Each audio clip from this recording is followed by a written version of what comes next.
Café Anyway.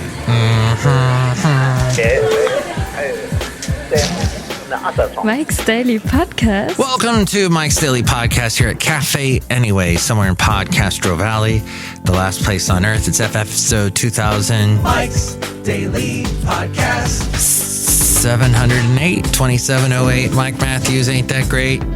I like to eat, so I'm talking to you as I like to stand on my feet when I do my podcast, but I'm not. Today I'm sitting on my seat, and that's all right. And that's the end of that song.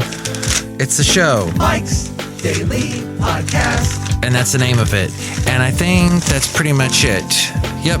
Okay, let's move on with the podcast. So Mike's that Daily choir sings. Podcast. That beautiful choir sings. Yeah. All right, let's get on with the podcast now.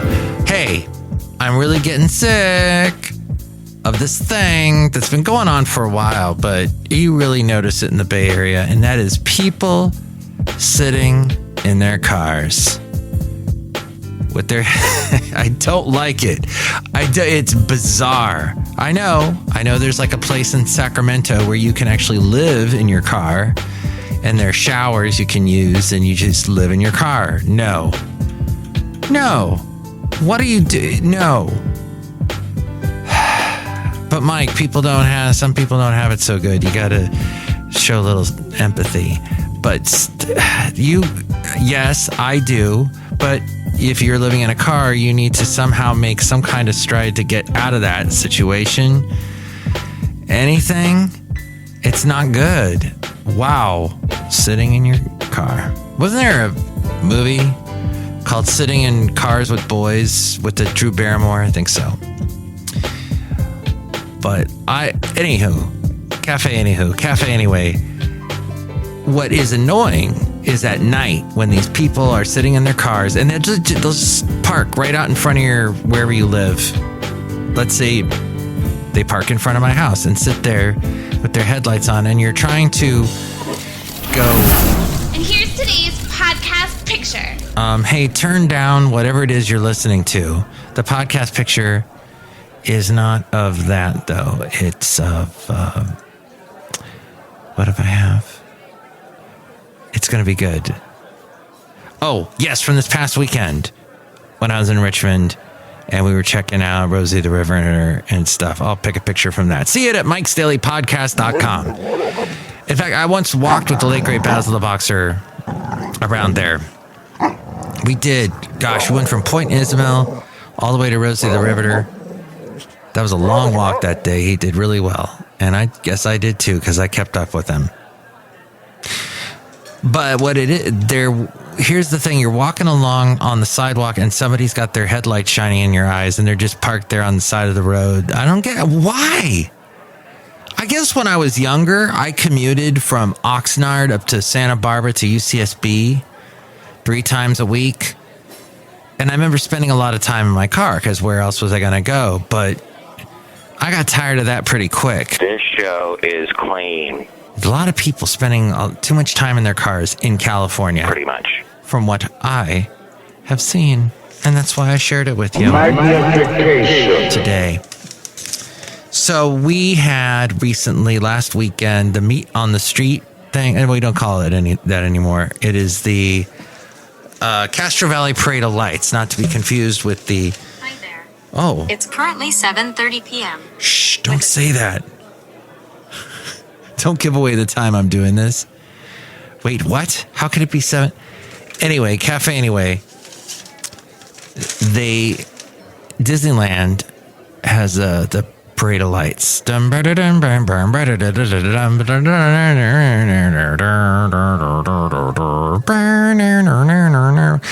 It was one of the coolest songs when I was a kid because it was so electronic and happy and joyful and Disney-esque. That song to the Parade of Lights. But PodCastro Valley does their own Parade of Lights, and they actually had a float that had the logo from Disney's Parade of Lights, which I was thinking, ooh, Disney's pretty litigious. I hope they don't see this. Litigious. Don't see this. But there's another festival we're known for in PodCastro Valley. We have the Fall Festival, and it's hard to believe that, wow, in just a couple weeks, fall will be over and we'll be into winter. But the year was 1972. Nixon visited China. And here, this week, actually, China visited our president. This is Mike's Podcast Picnic.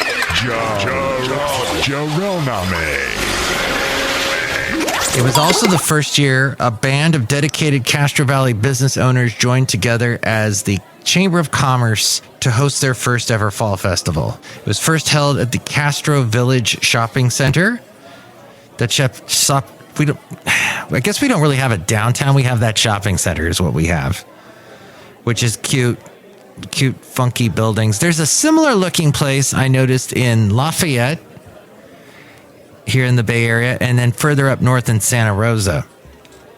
I wonder if it was the same architect that built these shopping centers. They're outdoor. It's outdoor, a bunch of outdoor shops, but it's got a cute layout.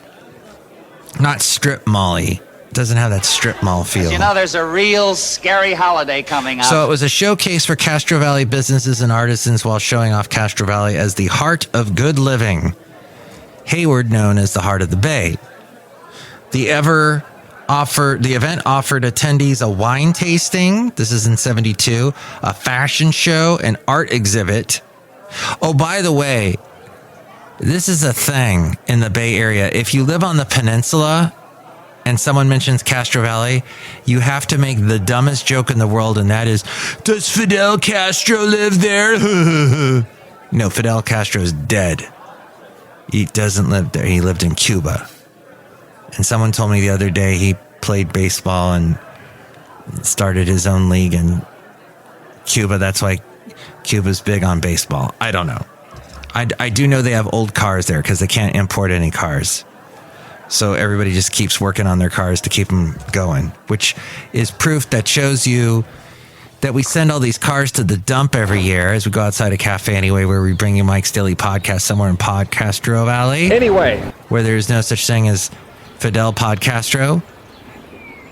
And cars can basically, the last place on earth, live forever if you just swap out the parts. So the event offered attendees a wine tasting, fashion show, art exhibit, and the success of that first year prompted a second event in 73, which then they named it the Fall Festival. MTV News. You hear it first. Mike is on it, man. Go where no man has gone before. We love it, Mike. In 1973, the event included a raffle for a 25-inch Magnavox color television. Ooh. Woo! That must have been spiffy. And they created a treasure map within a brochure where visitors could discover the hidden treasures in Castro Valley and the little shops filled with golden values. The Royal Trump Tweet Decree. Holding court with Lady Katie. Lady Katie. Flying saucer. That's how old that festival is. I wasn't around the Bay Area for that particular opening. And I mentioned in the last podcast this interesting local writer named Mitch Rothbart, and he works for a fitness place, and he was talking about don't use the word, or you should use the word get. Not like I have to work out, but you get to work out. Well, he also had an article that my lovely lady friend took umbrage about, and it was Stop Stretching was the name of it. If you haven't read my first article, he says, I encourage you to go back and do that. Don't worry, I'll wait here. Well, being that this newspaper that I'm holding in my hand is from September 6th, and I don't even know how I held on to this paper this long, but that ain't going to happen. I do not have the one from August 27th or whatever it was. That article was about why you need to rethink stretching in lieu of working on your mobility and strength. If you don't have access to it, drop me an email. Exercise your shoulders. Bands mutations. Mutations. Magnification. Do it instead of low back stretches. So he's saying don't stretch, but use exercise instead. So don't you do the low back stretches, because low back pain and tightness tend to be the result of poor movement in your shoulders and or hips, resulting in too much movement in the low back and not enough in the hips and or shoulders. Reverse presses teach you how to correctly move your shoulder blades. So you lie on the floor with your knees bent and then take a deep breath and be sure you have no tension in your neck or shoulders. This is very difficult too. Fabagoo, things to do. Things to do. And then I'm trying to tell you over a podcast. And remember what I told you you're not supposed to read? When you're on doing a podcast, don't read what you're saying on the podcast. It's not good. So basically, he's also saying instead of doing like hamstring stretches, you will travel into the incredible universe. Don't do that. It says tight hamstrings tend to be the result of poor hip position and glute function, not inherently tight hamstrings. Hamstring stretches can exacerbate those positions. Now, all of this, and he goes on and on about that. And I'm obviously not reading it to you because I just crumpled it up. But my lovely lady friend is into yoga, and she took a yoga class on how to be a yoga instructor. And yoga, if you didn't know, is all about stretching and other things. But, you know, staying calm, breathing, focusing on your breathing, which I think he was saying a little bit in there as well. Kathy's Corner. Kathy's Corner.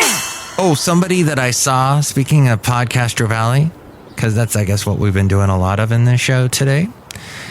And the event that I went to, that other event that coincides with Fall Fest, in the November, then they do this PodCastro Valley Lights Parade.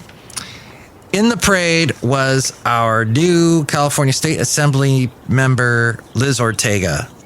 And she sent me something. She may have sent other people the same thing, but it says, "Dear neighbor, as the 2023 legislative session draws to a close, much work has been done to address the issues that matter to the community!" Hundreds of bills that support working families were passed through the legislature and signed into law by the governor. In addition, millions of state dollars were allocated to address housing and homelessness, provide for public safety, and support working families. More than 100 community events were attended, and district staff addressed the needs and inquiries of hundreds of constituents. And then she talks about like clean water, cassette, transit, public and community health, public safety, public this, public that, housing and homelessness. Over $56 million was given to the communities in Alameda County, including Welsh on the world. When you are a man, sometimes you wear stretchy pants. $25.5 million for homelessness prevention and assistance. Okay, I don't know exactly what that is. It doesn't go into that here. But as I'm tearing it up, I find that fascinating. In California, I find it fascinating how much money we pay in taxes and then what that money goes to. And I guess if I was into politics, I would be able to find out more about what is all involved. But to be a politician, as you well know, you got to be able to lie. How do you know politicians lying? Their lips are moving, that sort of thing. And it has to be all about ego, because that's what drives you and it forces you to get your name out, because you have this need for attention and for people to see you, and you want the power and the accolades and all the people following you. But then there's hard work involved. Oh, you know what you do? You just hire a staff to do that. That to me seems to be the typical animal that is a politician. I know that's skeptical. That's critical, that's very cynical, but it seems like that would be that's a conversation I had with somebody at work about that, because we were laughing about politicians in general. Addenda with Kevin. I'm outside a cafe anyway somewhere in PodCastro Valley. Look who's here. Present company is not included in this whole ego narcissist thing that I'm describing politicians with. Madame Rootabega. Thank you, Michael Masters, Madame Rootabega. And yes, I don't do all of that ego thing. Ooh. Excellent. And do you like to read the little things that, what I found interesting about that was sent to me today, that piece of political mail, is that it wasn't a ad to tell me to vote for somebody. So do you like junk mail? Yes. Do you like to go out and vote for the people you like? Yes. Do you like Fall Fest? No. What? You don't like Fall Fest? People get stuck on stupid. Wow. You know what I mean? Why is that, Madame Rootabega? Because of all of the people that keep falling down, I feel bad for them. Oh, well, it's not that kind of a Fall Fest, but I see where you would get confused. Look who else is here. Hello there, Mike. This is Valentino, the packaging attendant. And this is Bison Bentley. Do you know that? Mike, I could be a politician because I can lie to the peoples. And I have this attitude that I have a need for power. There. Yeah, power. Do you know that? Who would be your staff? Who would, help you out and do all the things you needed them to do because you're busy stroking your ego? Well, I'd probably use this guy here. There. Yeah, me. Bison Bentley. Do you know that? Wonderful. All right. Next year on your ballot will be Valentino. And Bison Bentley, they are going to raise the rates, PG&E. That's what California wants to do. I heard this news story today. I don't know. I heard it on Cap News. Got through that. I got into it. That podcast from the public radio station in Sacramento. And it troubles me because they want to bury power lines, to avoid the fires. But there is more, and I think we need to spread the news and do more research on it. But it seems like we need to think of this other alternative, which is covering the electric wires with this coating, with this seal, with this shell that can withstand fires and makes it much more safe and is less destructive to the environment with digging up all this earth and burying it. And it's going to cost so much money to dig up and bury. And that's why they want to raise more than $30 your PG&E bill if you live in California. And I heard that and said, yeah, no, I'm definitely with the sealing, putting a shell around the wires that exist already and not burying them. Anyway, Café Anyway, if you have an opinion about it, if you have a little more insight, you can give me a call. Call Mike at the Café Anyway hotline. Area code 510-228-4640. And with more ways to reach me, it's A-Frame. By the way, I'm going to be not doing a podcast for the next couple of days, possibly. We'll see if I can get to one. But I got lots of things happening around my birthday because my birthday is coming out. I love my birthday. Even though I'm going to be able to purchase all kinds of things I didn't used to because I'm entering the world of being a senior. The very early end of that. So, yeah. But believe me, the benefits include getting like a discount at Chili's. Ooh, look at me, big time. So anyway, I'm going to be entering that interesting birthday that's on its way. So yes, looking forward to that. But we're going to celebrate my birthday the weekend before because then I'm still young. I haven't completely, fully embraced the new age I'm going to be. And we can do some fun things, and we got lots of plans. And Rocky the cat's going to be involved, and my lovely lady friend. I'm looking forward to it. Maybe even Patches the cat will be involved if he decides to show up because he's the feral cat that comes by when he feels like it. But of course, I will have stories from all of that and podcast pictures from all of that. And to find out where you can see the podcast picture, here's A-Frame. Mike's Daily Podcast is written and produced and performed by Mike Matthews. His podcast is super easy to find. Download or listen to his show and read his blog at MikesDailyPodcast.com. Email Mike now at MikesDailyPodcast@gmail.com. See you tomorrow. Bye.